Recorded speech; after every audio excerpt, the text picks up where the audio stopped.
الرحمن الرحيم وقلنا يا آدم اسكن أنت وزوجك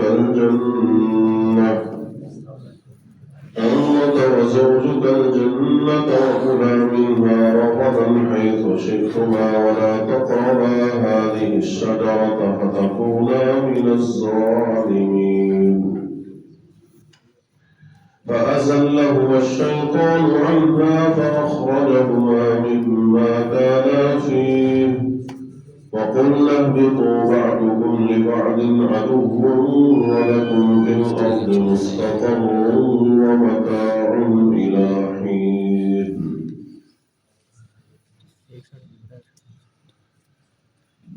اور ہم نے کہا اے آدم علیہ السلام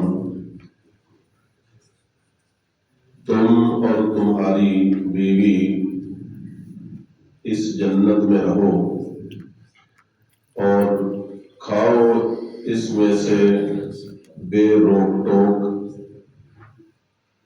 جہاں تمہارا جی چاہے، مگر اس پیڑ کے پاس نہ جانا کہ حد سے بڑھنے والوں میں ہو جاؤ گے۔ تو شیطان نے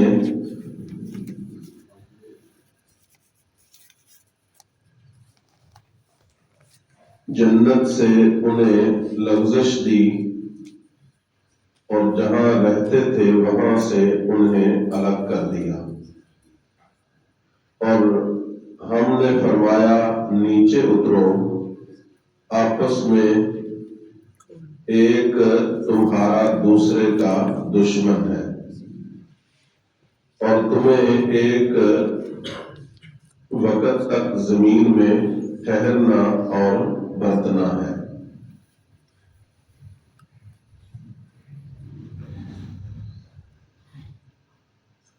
اس وقت ہم سورہ بقرہ کی آیت نمبر 35 اور 36 پڑھ رہے ہیں۔ اس سے پچھلی آیت میں حضرت سیدنا آدم علیہ السلام کو سجدہ کرنے کے لحاظ سے تفصیلی طور پر ہم نے گفتگو کی، جس میں یہ واضح کیا کہ سجدہ تعظیمی اس وقت جائز تھا، آج کسی کو سجدہ تعظیمی بھی جائز نہیں۔ اس آیت کے لحاظ سے یہ بھی بیان کیا جاتا ہے کہ جس وقت ابن آدم یہ آیت پڑھتا ہے، یعنی آج بھی شیطان کو چوٹ پڑتی ہے قرآن سے، جس وقت ابن آدم یہ آیت پڑھتا ہے شیطان کی چیخیں نکل جاتی ہیں اور وہ روتا ہے کہ مجھے ایک سجدے کی وجہ سے جنت سے نکال کے جہنم میں ڈال دیا گیا ہے، اور ابن آدم کی کیا شان ہے جب یہ رب کو ایک سجدہ کرتا ہے رب اس کو جنت عطا فرماتے ہیں۔ یعنی آج بھی یہ ضرب ہے قرآن کی کہ جب جس وقت یہ آیت پڑھی جاتی ہے، اور آپ تصور کریں رمضان المبارک میں ہر مسجد میں پڑھی گئی ہے اور ہر علاقے میں جہاں جہاں مسلمان بستے ہیں وہاں پڑھی گئی ہے، اور کتنی ضربیں اس کو لگی رمضان المبارک میں۔ ایک ویسے ہی وہ قیدی ہے، ایک اوپر سے یہ قرآن کی ضربیں بڑی سخت ہیں، تو یوں شیطان پر سختی کرنا یہ سنت الہی بھی ہے، سنت نبوی بھی ہے۔ تو جن چیزوں سے شیطان جو ہے اس کو غصہ آتا ہے، وہ رنجیدہ اور پریشان ہوتا ہے، تو وہ کام ہمیں زیادہ کرنے چاہیے۔ اب ظاہر ہے سجدے سے وہ کیا ہوتا ہے؟ پریشان ہوتا ہے۔ تو سجدہ کس میں کیا جاتا ہے؟ نماز میں۔ اس کا مطلب ہے اگر ہم چاہتے ہیں کہ شیطان پریشان رہے تو پھر ہمیں نمازی بننا پڑے گا۔ تو ہماری اولادوں کو نمازی بننا پڑے گا، ہمارے جو تعلق دار ہیں ان کو نمازی بننا پڑے گا۔ اگر وہ شیطان کو ناراض کرنا چاہتے ہیں اور رب کو کیا کرنا چاہتے ہیں، راضی کرنا، تو اگر اس کے برعکس ہے پھر ان کی مرضی ہے۔ اس واسطے ان چیزوں کی طرف ہماری توجہ ہونی چاہیے۔ اب جس وقت جناب آدم علیہ السلام کو سجدہ جو ہے فرشتوں نے کر لیا، جمعے کا وہ دن تھا جب آدم علیہ السلام کو سجدہ کیا گیا۔ جمعے کے دن زوال کے وقت سے لے کر عصر تک فرشتوں نے سجدہ کیا، یعنی تھوڑا وقت نہیں، کافی وقت ہے، اور ایک قول کے مطابق 100 سال سجدہ کیا، اور بھی مختلف اقوال ہیں۔ تو اس طرح انہوں نے جب آدم علیہ السلام کو سجدہ کیا، حکم چونکہ اللہ کا تھا تو وہ حکم بھاپ گئے، تو اللہ تعالیٰ نے پھر جس نے سب سے پہلے سجدہ کیا اس کو فرشتوں کا سردار بھی پہلے نمبر کا بنایا، وہ حضرت جبریل علیہ السلام۔ اب جب یہ تعظیم آدم مکمل ہو گئی، اور وہ جو پیچھے پچھلی آیت میں اللہ تعالیٰ نے فرمایا وَأَعْلَمُ مَا تُبْدُونَ، میں جانتا ہوں جو تم ظاہر کرتے ہو، وَمَا كُنتُمْ تَكْتُمُونَ، اور جو تم چھپاتے ہو اس کو بھی جانتا ہوں۔ وہ چھپا یہی ابلیس رہا تھا، بغض آدم علیہ السلام۔ تو جب سجدے کا حکم ہوا تو رب نے اس کو نکال کے فرشتوں سے باہر کر دیا۔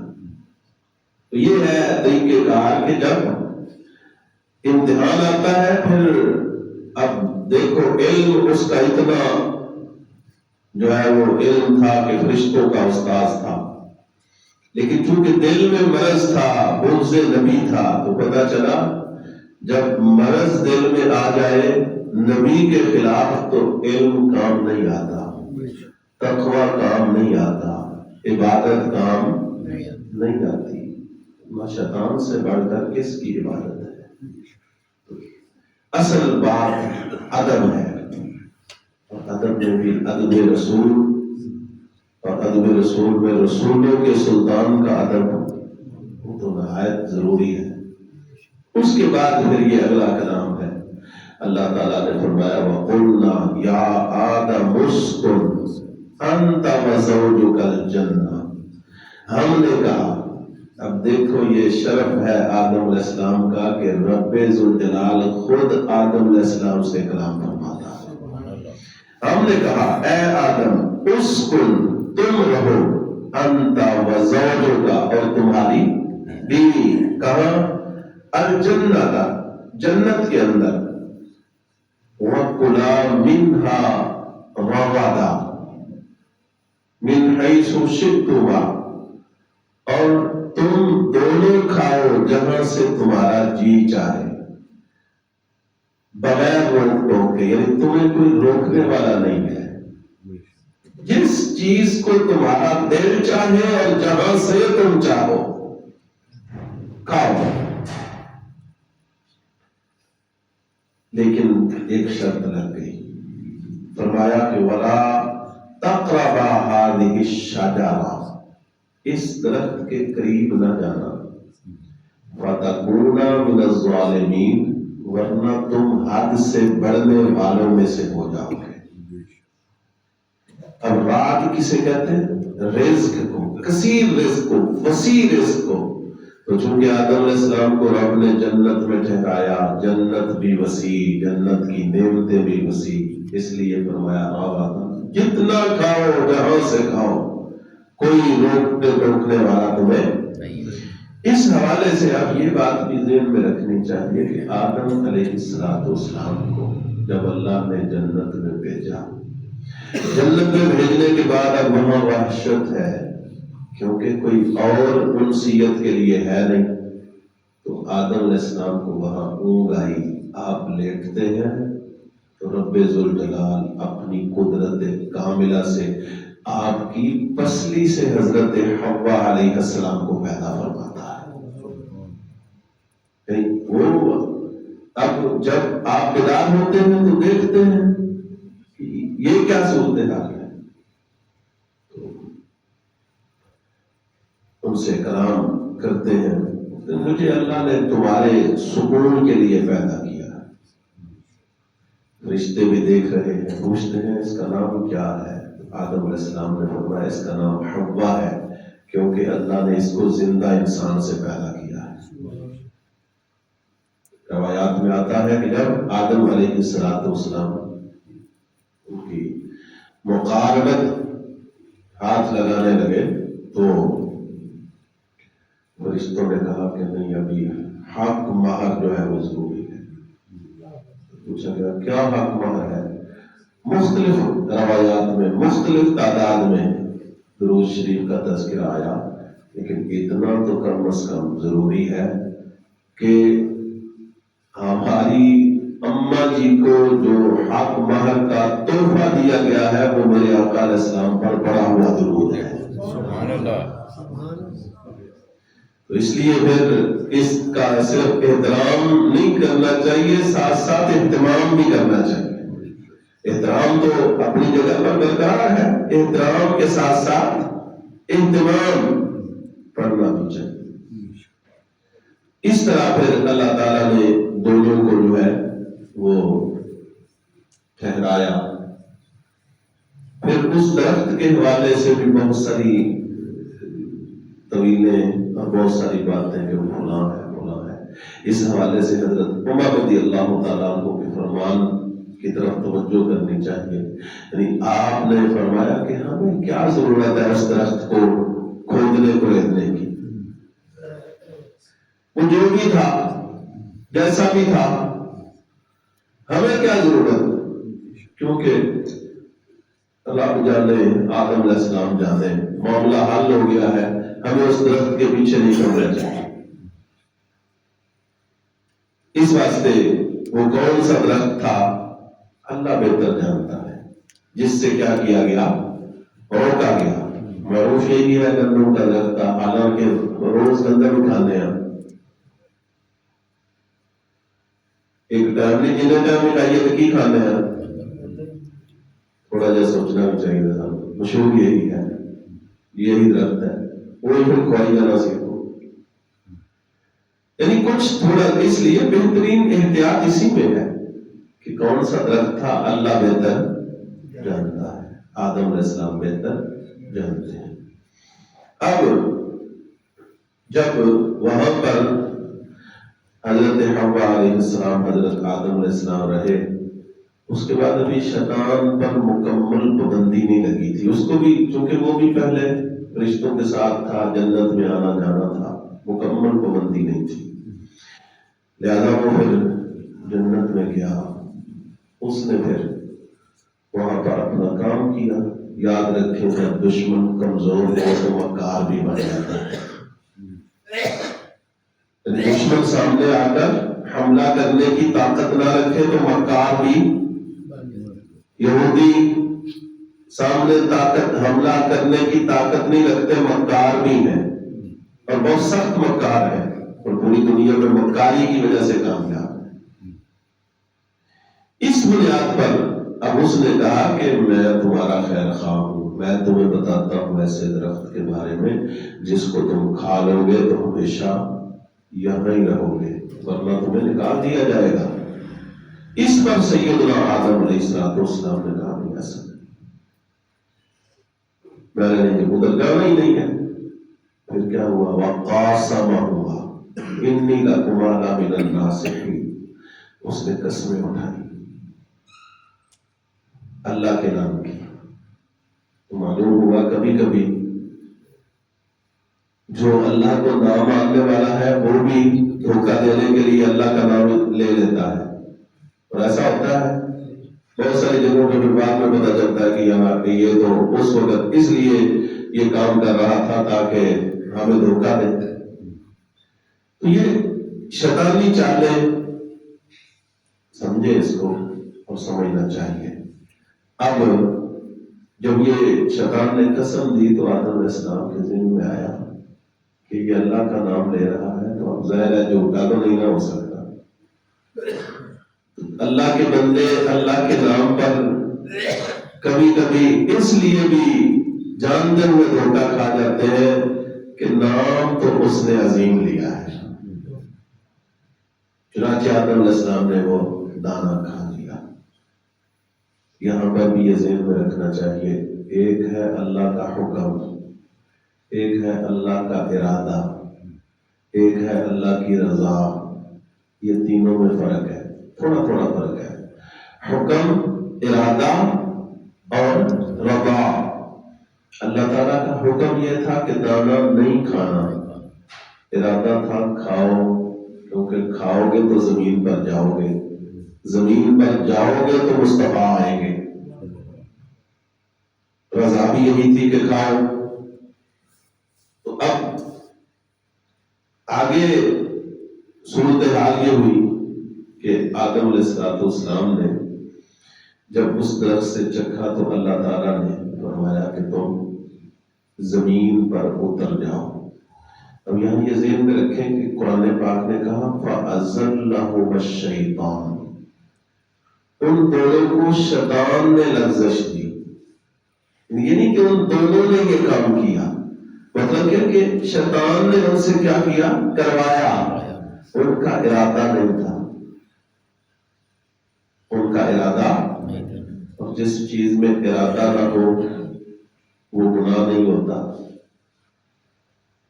سمجھ آ گئی؟ اس لیے انبیاء معصوم ہیں اور آدم علیہ السلام پہلے نبی ہیں، اس واسطے ان کی عصمت باقی ہے. اور اللہ تبارک و تعالیٰ نے قرآن مجید میں دوسری جگہ فرمایا لم نجد له عزما فنسي ولم نجد له عزما. آدم علیہ السلام بھول گئے، ان کا ہم نے ارادہ نہیں پایا. تو اس واسطے یہاں پر کبھی بھی ذہن دوسری طرف لے کے نہیں جانا.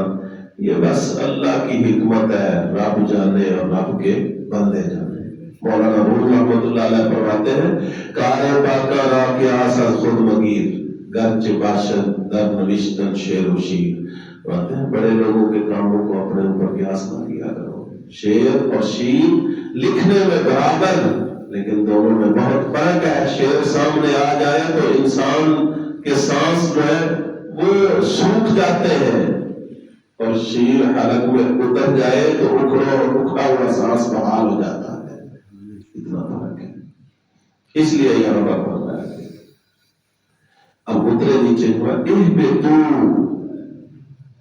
آدم علیہ السلام کو نہیں کہا اہبطوا، اکیلی اولاد ہے ساری، کیونکہ جب ورنہ آدم علیہ السلام تو دو تھے، حضرت حوا، حضرت آدم علیہ السلام. علماء اس پر بعض علماء فرماتے ہیں جنت جو کڑوایا بھی ایسا ہی ہے. ایک تو یہ پیچھے بات ہوگی نا کہ شیطان نے کیا کیا، لغزش دی، تو اللہ تعالیٰ نے پھر کیا کیا، جناب آدم علیہ السلام کو جنت سے نکلوا دیا. وجہ سے ہم نے بھی نکلوایا ہے. کیا وجہ ہے؟ آدم علیہ السلام کی پشت میں ساری ضروریت تھی. مومن بھی ان کی پشت میں تھے، کافر بھی. ابو جہل ابو لہب بھی تو کیا تھا، انہی کی پشت میں تھا. تو اللہ تعالیٰ نے فرمایا کہ بس یہ بھی انہوں کی یہ جگہ نہیں، لہذا زمین پر جاؤ، ان کو وہاں چھوڑ آؤ، اور جو یہاں کے قابل ہیں ان کو لے کے پھر یہاں آ جانا. اہبطوا مصر، فرمایا اتر جاؤ تم زمین پر کہ تمہارے بعض کے دشمن. کیوں؟ آدم علیہ السلام تو کسی کے دشمن نہیں، بیوں کسی کا اولاد کا دشمن ہے. بعد ایک صورتحال پیدا ہوئی نا، سب سے پہلی صورتحال کہ قابیل نے حابیل کو قتل کیا، تو وہ بعد میں ساری صورتحال پیدا ہوئی. جناب آدم علیہ السلام کسی کے دشمن نہیں تھے، اس لیے اس کی طرف توجہ دلائی گئی. پھر فرمایا کہ تم نے وہاں اترنا ہے اور وہاں رہنا بھی ہے، متاع الہی، وہاں ٹھہرنا بھی ہے ایک مدت تک. اس میں تسلی دی گئی ہے کہ وہ تمہارے لیے حقیقی جگہ نہیں، وہاں تم نے جانا ہے، پھر پلٹ کر کے آنا ہے، واپس آنا ہے. اولاد آدم کو بھی سمجھایا گیا کہ یہ تمہارے لیے حقیقی جگہ نہیں ہے. حدیث مبارک میں آتا ہے حضرت موسیٰ علیہ السلام نے انہوں نے آدم علیہ السلام سے بات کی، کیونکہ دونوں نبی ہیں اللہ کے، نبی ہونے میں دونوں کیا ہیں؟ برابر ہیں، شان و عظمت اپنی جگہ پر جدا جدا ہے، لیکن نبی ہونے میں کیا ہے؟ اس لیے بات کی دونوں نے۔ موسیٰ علیہ السلام فرماتے ہیں تم وہی آدم ہو کہ تم نے ہمیں جنت سے نکلوایا ہے۔ تو آدم علیہ السلام بولے، آپ فرمانے لگے تم بھی تو وہی موسیٰ ہونا جس کو رب نے چنا ہے، اپنے کلام کا شرف دیا ہے، تو تمہیں یہ بھی پتا ہے کہ یہ کام پہلے میرے پیدا ہونے سے پہلے ہی طے ہو چکا تھا۔ نبی علیہ السلام فرماتے ہیں اللہ نے اس مکالمے میں حضرت آدم علیہ السلام کو غلبہ عطا فرما دیا جناب موسیٰ علیہ السلام پر۔ تو یوں مطلب یہ سارے اللہ والوں کی باتیں ہیں۔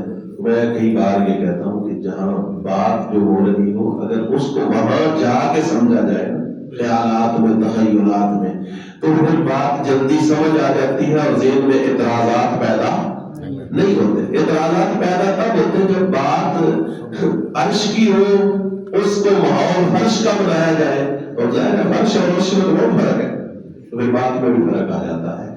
تو یہ نیک لوگوں کی، بڑے لوگوں کی باتیں ہیں، یہ جہان کی ابتدا کی باتیں ہیں۔ یہاں کے معاملات اس وقت کے اور ہیں اور اس وقت کے کیا ہیں، ان معاملات کو اس وقت پر قیاس نہیں کیا جا سکتا۔ یہاں جو کچھ معاملات ہیں رب جانے اور رب کا رسول حضرت سیدنا آدم علیہ السلام جانے۔ ہم نے اس میں جو اچھے پہلو نکلتے ہیں وہ نکالنے ہیں، کبھی بھی ذہن کو منفی پہلو کی طرف لے کر نہیں جانا۔ ادھر جائیں گے تو پھر آگے گڑے ہیں، آگے انسان پھر درستہ چلا جاتا ہے۔ تو یہ اسی طرح فَتَكُونَ مِنَ الظَّالِمِينَ، لفظ ظلم یہاں اعلیٰ حضرت رحمۃ اللہ علیہ نے ترجمہ کیا کہ تم حد سے بڑھنے والے۔ یاد رکھو نبی کوئی بھی ظالم نہیں ہوتا، تو یہاں جو ظلم کی نسبت کی گئی ہے تو ظلم کا یہاں پر حقیقی معنی مراد نہیں ہے، نہ ہی وہ ترجمہ کرنا ہے اور نہ ہی ایسا لفظ کبھی زبان پر لانا ہے۔ اللہ تبارک و تعالیٰ کے سارے نبی عادل ہیں اور عدل سکھانے والے ہیں۔ یہاں حد سے بڑھنے کا مطلب مفہوم یہ اللہ تعالیٰ کی طرف سے ہے، یعنی کسی بندے نے ان کو نہیں کہا، کس نے کہا ہے؟ اللہ نے کہا۔ اور آدم علیہ السلام نے بھی بعد میں جو دعا کہی ربنا ظلمنا، کہ یا اللہ ہم نے ظلمنا کا لفظ جو بولا، تو اس پر بھی وہ آدم علیہ السلام کی اپنی عاجزی انکساری ہے۔ ہم وہ لفظ اپنی زبان سے ان کے لیے ادا نہیں کریں گے۔ اس بنیاد پر ان مسائل کی بھی نشاندہی میں نے اپنی بساط کے مطابق کی ہے۔